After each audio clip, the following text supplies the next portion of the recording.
My team and I get on calls with hundreds of contractors every single month, and most contractors we talk to think the same thing. Feast or famine, that's just how it goes. And I used to believe that too, but after 10 years of working with contractors, specifically contractors, no one else, I can tell you right now, that's not how it works. That's how it works when you don't have a system, and there's a massive difference. So let's talk about it. This one belief is quietly costing you more money, more time, and more stress than anything else in your business. And no one has the balls to tell you. You probably think feast or famine is just how contracting works. Some months are great, some months are dead, and that's just the deal, right? Every other contractor you know deals with it. It's just the nature of the beast. And look, I get it. I get why you believe that, because when you look around and all your buddies, every other contractor you know is riding the same roller coaster as you, it doesn't feel like a belief, it just feels like reality, like it's gravity, right? You don't question gravity. But that's exactly why it's so dangerous. Here's what accepting that belief actually does to you. You can't plan for anything. You can't hire ahead because you don't trust the work will be there next month. You can't commit to a second crew because what happens when the phone stops ringing? You panic spend on marketing when it's slow and you cut it the second you get busy, which by the way is the exact opposite of what works. That's like only going to the gym when you're already out of shape and quitting the second you feel good. No wonder the results don't stick. And then your mood swings with your bank account. Good deposit, great day. Slow week,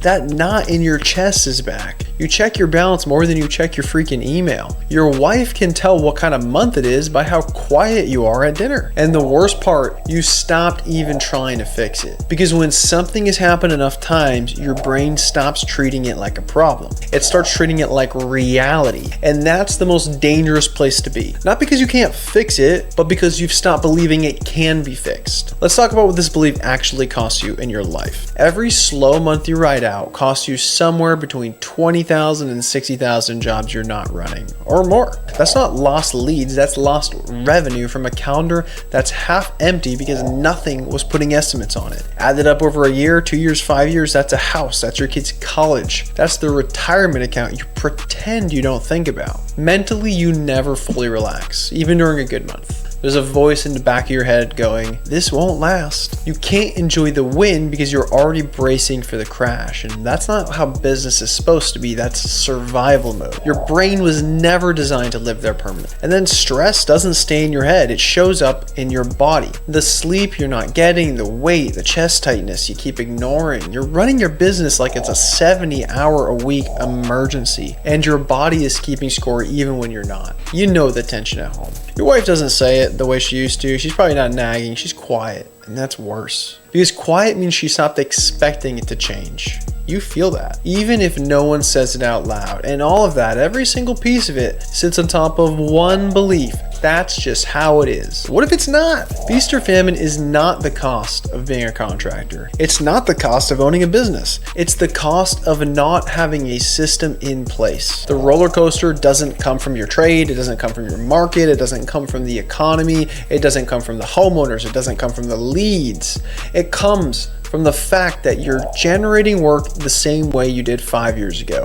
Referrals, word of mouth, and hope. And hope is not a strategy, it's not a system. The contractors who have consistent calendars don't have better skills than you, they don't work harder than you, they just have something putting estimates on their calendar, whether they're on a job site or at their kid's soccer game. Consistency isn't luck, it's infrastructure. Just picture this for a second and bear with me. You wake up Monday morning, you already know how many estimates are on your calendar this week. Not because you're hoping the phone rings, but because something booked them for you while you were asleep. You're not checking your bank account 3 times a day because you know what you've got coming in. You've got a pipeline you can see, you can track, you can predict. You hired that second crew and you're not terrified about it because you've got the work lined up. You're not praying jobs show up, you're managing which ones to take. Slow seasons don't really exist for you anymore because your lead engine doesn't care what month it is. The phone rings in December the same way it rings in May. You stop saying staying busy when people ask how things are going because you don't need the performance anymore. Things are actually actually good, not good for right now good. That's not a fantasy, that's what a system does. Michael Gerber wrote the most important business book most contractors have never read. It's called The E-Myth. He spent 40 years studying why small businesses fail. And here's what he said. If your business depends on you, you don't own a business, you have a job.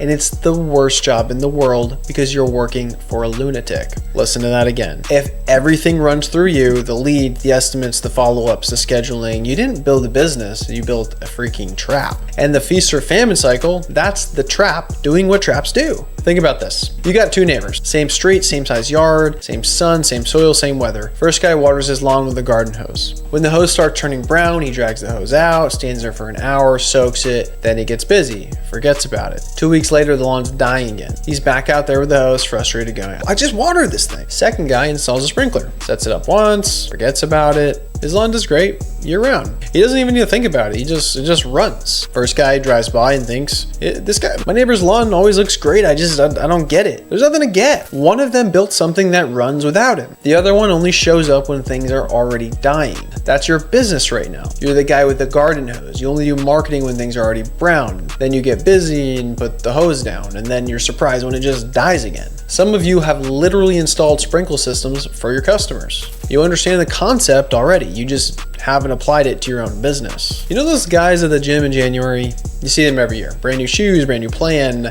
They're going 5 days a week. They're fired up. But by March, they're gone. And then there's the other guy. He doesn't look flashy. He's there Tuesday, Thursday, Saturday, same time every week. Doesn't matter if he's tired. Doesn't matter if he's sore. He's got a program and a schedule and he sticks to it and shows up. That guy's in shape year round. Not because he's more motivated. He doesn't need motivation. He's got a system. The system shows up even when the feelings don't. That's your business right now. You're the January guy. When things are slow, you're motivated. You're calling leads, you're looking into marketing, you're hustling, but then the work comes in and you're too busy to keep it going. So the pipeline dies. And 3 months later, it's slow again and the cycle repeats and so on and so on. You don't need more motivation. You need a system that runs whether you're motivated or not. I grew up around this. My dad was a mechanic. I've done concrete, roofing, electrical framing. So when I started working with contractors, it wasn't just like some outsider showing up with a marketing degree. I came from that world. I used to work on cars. We do literally everything.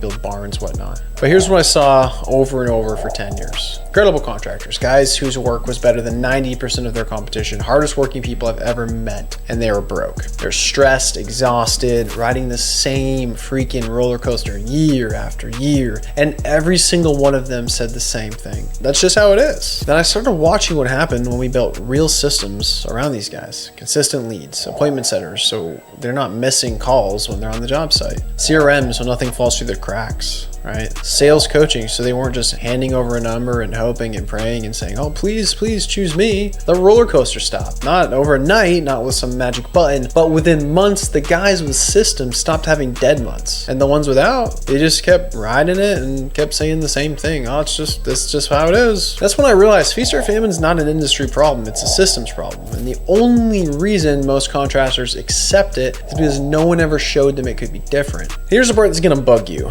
because you already believe everything I just said. You just haven't applied it to your own business. You know exactly what a sheet of plywood costs. You know your sub costs to the penny. You track every material on every job, because if you don't, you lose money, right? You never walk into a job site and go, I'll just guess what the lumber costs. That would be insane. But your business, the thing that literally feeds your family, you can't tell me your close rate. You can't tell me how many leads came in last month. You can't tell me your average job value. You don't know how many estimates you ran, how many you won, how many you lost, or why. You run your jobs like a business. You run your business like a guess. And you've been doing it so long that the guessing just kind of feels normal to you. But it's not normal. It's not the way to do it. It's the reason your revenue looks like a heart monitor instead of a straight line. You already know that tracking things gives you more control. You prove it on every single job. You just haven't built the same discipline around the one thing that actually determines whether you eat next month. Every contractor that you probably admire, the ones who are booked out in your local market, the ones whose crews are just busy year round, the one who actually goes on vacations and their business doesn't fall apart, the ones that you think, oh, must be nice, those guys didn't get lucky. They just decided the roller coaster isn't normal and they installed a system for their business. Feast or famine's not the price of admission for being a contractor. It's the price of not having a system in place. And every month you accept it, you're paying that price in money, time, health, and years you're never gonna get back. The question isn't whether you can afford to build a system. The question is, how many more years can you afford not to? If you're a contractor who's starting to realize that maybe the roller coaster isn't mandatory, subscribe to our channel. This is what we talk about here. Real stuff for contractors who are done guessing. Drop a comment below. What's the beliefs that you've been carrying that you're starting to question? I read every single one, and I'll see you in the next video.